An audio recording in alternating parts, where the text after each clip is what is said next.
18, 19, 20, Pierre Tonarelli. On vient de voter. Alors on y va.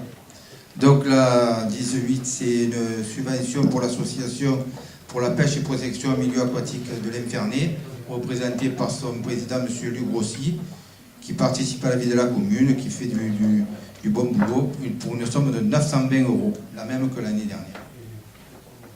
Des questions, des remarques? Qui est pour? Qui est contre? Qui s'abstient? Adopté. La 19. La 19, c'est une subvention pour les archers pénois, représentée par sa présidente, Mme Tamisier. Elle est de l'ordre de 2230 €, la même que l'année dernière, bien entendu. Question, remarque? Qui est pour? Qui est contre? Qui s'abstient? Adopté. La 20. Et la 20, c'est une participation par une subvention à l'opération de la jeunesse sportive des Plaines de Mirabeau pour les stages multisports de l'été 2016. D'une somme de 15 000 €. Monsieur Boucher, est-ce que Qualité ne participera pas au vote? Des questions, des remarques? Oui, Monsieur Fuson. Alors, lorsque nous voyons le projet, piscine, natation, activité VTT, sport collectif, olympiade, on a envie de dire oui. Mais quand on regarde de plus près, on voit hip-hop. Je me suis dit, tiens, je vais m'intéresser un petit peu, et j'ai donc lu l'International du hip-hop, un magazine qui est dédié à cette musique. Il y avait une interview de section d'assaut, groupe phare de la scène, avec deux stars que l'on voit un peu partout, Black M et Maître Gims, qui a chanté à l'ouverture de la finale de la Coupe de la Ligue il y a quelques jours. Donc j'ai voulu lire l'interview parce que en fait, ce que j'ai entendu tout à l'heure, vous m'avez raconté du hip-hop, c'était un peu le monde du bisounours. Alors voilà l'interview, je vais prendre quelques extraits. Pendant un temps, on a beaucoup attaqué les homosexuels parce qu'on est homophobe à 100% et qu'on l'assume. Mais on nous a fait beaucoup de réflexions et on s'est dit qu'il était mieux de ne plus trop en parler parce que ça pouvait nous porter préjudice. Pareil pour les adultes et pareil pour les autres religions, pardon. On ne les attaque pas parce qu'on les respecte quand même un minimum. Les autres, qu'on ne peut pas les forcer à être dans le vrai et musulmans comme nous. Pour nous, le fait d'être homosexuel est une déviance qui n'est pas tolérable. Voilà ce que c'est le hip-hop. Cette musique est une musique de rejet, de repli sur soi qui nuit dangereusement au vivre ensemble que vous chérissez tant. Nous ne participerons pas au vote. Je comprends. Concernant l'homophobie, vous êtes, pas vous, monsieur Fuson, attention, mais votre parti et certains de vos éminents membres sont mal placés pour ça, parce que quand on se souvient des prises de position très homophobes de monsieur Le Pen, mais très homophobe, et récemment encore, alors c'est vrai, ça a changé, mais si les gens du hip-hop, comme les gens du Front National, sont homophobes, je le regrette profondément, moi je ne le suis pas.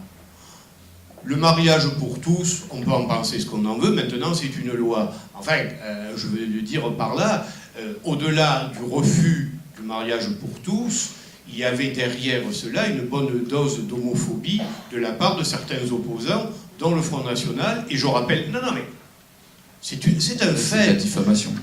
Que M. Le Pen est homophobe. Ah ben attendez, je vous citerai sans aucune difficulté, Monsieur Le Pen n'est pas homophobe. J'ai dit Monsieur Le Pen. Oui. Il n'est pas homophobe. Ah, absolument. Il est homophobe. Absolument pas. Eh bien écoutez, alors relisez ces déclarations, mais ça on les retrouvera sans aucune difficulté. Donc c'est pour ça que je suis un peu surpris. Enfin en tout cas, moi je ne le suis pas, et si les gens du hip-hop le sont, mais je le regrette profondément. Bien, monsieur Amaro. Dans ce que je vais dire, je vais faire la distinction entre Maximilien Fuson, l'homme, et Maximilien Fuson, l'élu Front National. Dimanche, il y avait sur scène, et je tairai son nom, un jeune de 18 ans qui a lancé le B-Boy Contest. Et il a chanté sur une chanson hip-hop, et c'est cette chanson qui lui a permis d'affronter deux drames dans sa vie, celui de voir la voiture de ses parents brûlée aux amandiers il n'y a pas très longtemps, et celui de s'être fait gravement renversé à la Renardière en scooter. Et heureusement qu'il a pu avoir le hip-hop et la chanson pour se remettre de ces drames-là, parce que sinon il était peut-être aujourd'hui au fin fond de sa chambre en train de se morfondre. Donc il faut faire bien la différence entre les deux choses, et heureusement qu'on a cette culture-là qui permet à certains jeunes de reprendre un cap.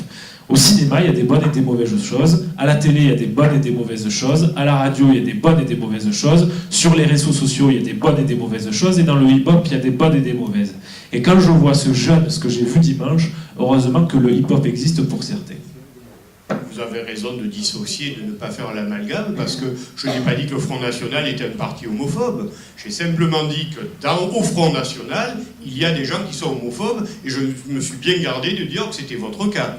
Et M. Le Pen a tenu des propos homophobes, mais qu'il assume pleinement. C'est tout. Le Front National n'est pas un parti homophobe, et Mme Le Pen l'a rappelé encore récemment, d'autant plus qu'il y a au niveau de la hiérarchie du Front National des membres éminents qui revendiquent leur homosexualité, aux grandes dames de M. Le Pen d'ailleurs. Donc encore une fois, je me garde bien de ne pas faire l'amalgame. Donc que vous ayez invité l'homophobie au conseil municipal pour traiter d'un fait culturel qui est le hip-hop, qu'encore une fois, on peut aimer ou pas aimer. Encore une fois, c'est pas ma tasse de thé culturel personnel. Je dis simplement, comme vient de le rappeler Romain Amaro, que ça rassemble un certain nombre de jeunes que je préfère voir sur une scène dans le cadre de participation comme celle que l'on a vue dimanche, plutôt que de les voir traîner dans les rues, c'est tout. Ah, bien sûr, Pierre. D'autant qu'on a dépassé largement le cadre des stages. J'assiste à ces stages toutes les semaines, je vais me rendre compte, et soyez certains que le hip-hop c'est une distraction et non pas une culture. C'est pour apprendre, pour se divertir, pour se dégourdir, c'est tout. Il n'y a pas d'amalgame à faire là-dessus. Je pense que c'est très bien mené par les gens qui l'encadrent. Non, mais n'en parlons plus. Enfin, je veux dire, c'est le choix de M. Fuson de ne pas aimer le hip-hop et de le stigmatiser. Je mets aux voix qui est pour, qui est contre, qui s'abstient. Vous n'avez pas levé la main à aucun moment. Ah, vous participez pas, pardon. Juste vous rajouter que le 1er mai, il y a la fête du sport dans la commune, et vous y êtes cordialement invités. Et le 30 nous Nigoron, le gymnase à l'Engola. Merci de votre attention. Monsieur Boucher non plus ne participe pas au vote, mais pas pour les mêmes raisons. Hein. Bien, allez.